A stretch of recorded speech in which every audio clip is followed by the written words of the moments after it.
এই রাজপথে থাকতে যে অনেক নির্যাতনের শিকার হয়েছি। আপনার মাসের পর মাস কন্ডেম সেলে কাটাতে হয়েছে, যেখানে দিনের আলো নিজের জন্য ছিল না। নির্দিষ্ট কয়েকটা ঘন্টার জন্য আমরা আলো দেখতে পেতাম। তো অর্থাৎ আমি এই কথাগুলো কেন বলছি? আমরা কিন্তু করুণা পাওয়ার জন্য বলছি না। আমরা এই কথাগুলো বলছি প্রত্যেকটি ঘটনার সাথে, অভিজ্ঞতার সাথে আমরা অনেক কিছু শিখেছি।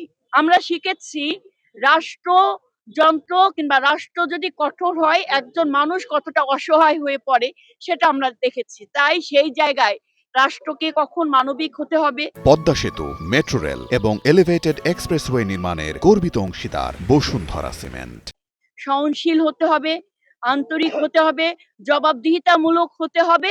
সেটা আমরা আমাদের অভিজ্ঞতার আলোকে আমরা শিখেছি এবং মাননীয় প্রধানমন্ত্রী ঠিক একই অভিজ্ঞতা সঞ্চয় করে তিনি বাংলাদেশের গণমানুষের নেতা থেকে বাংলাদেশের মানুষের ভোটে নির্বাচিত হয়ে সংখ্যাগরিষ্ঠতা নিয়ে তিনি রাষ্ট্রের প্রধান দায়িত্ব গ্রহণ করেছেন, প্রধানমন্ত্রীর দায়িত্ব গ্রহণ করেছে।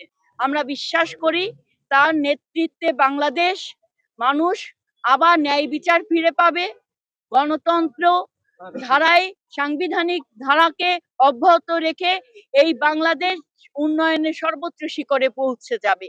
সেখানে মানুষ কথা বলতে পারবে, নির্ভয়ে পথ চলতে পারবে। আমাদের নেতা তারেক রহমান বলেছে, প্রতিটি কন্যা সন্তানের স্বপ্ন পূরণের পাশে রাষ্ট্রকে আমরা তার সঙ্গী করব। তিনি বলেছেন, কৃষক, শ্রমিক, জনতা, মেহনতি মানুষ, সেই মানুষের পাশে রাষ্ট্র হবে তার বন্ধু হয়ে থাকবে এবং সর্বোচ্চ সহায়তা পাবে, সহযোগিতা পাবে। তিনি বলেছেন, প্রতিটি পরিবারকে আর্থিকভাবে সচ্ছল করার জন্য নারীদের হাতে ফ্যামিলি কার্ড তুলে দিবেন। এই প্রত্যেকটি প্রতিশ্রুতি তিনি যখনই দায়িত্ব গ্রহণ করেছেন, তিনি 21 দিনের মাথায় প্রত্যেকটি কর্মসূচি মানে প্রতিশ্রুতি ধাপে ধাপে তিনি বাস্তবায়ন করছেন। আমরা তার শক্তি হয়ে কাজ করতে চাই। আমরা শুধু সংসদে নারী সংক্রান্ত কথা বলবো না, আমরা সমগ্র বাংলাদেশের চিত্র এই সংসদে তুলে নেব। নির্যাতিত নিপীড়িত মা বোন আমরা দেখেছি অনেক কাজ করতে, যে অনেক মা নীরব, মায়ের ভূমিকা আমরা দেখেছি নীরবে, তার অপরাধ, তার উপর যে জুলুম, সেই জুলুমের শিকার হয়েছে, কথা বলতে পারে না। আমরা দেখেছি নারী শ্রমিক যার অজস্র ঘামে এই বাংলাদেশের অর্থনীতি দাঁড়িয়ে আছে, কিন্তু সে ন্যায্য মূল্যটা পাচ্ছে না।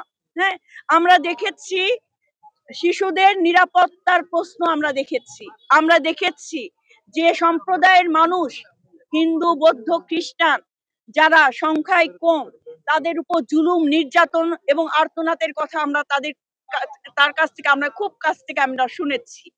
এবং তাদের যে প্রত্যাশার জায়গা, এই প্রত্যেকটি জায়গা আমরা একসাথে আমি সংসদে বয়ে নিয়ে তাদের পক্ষে কথা বলবো।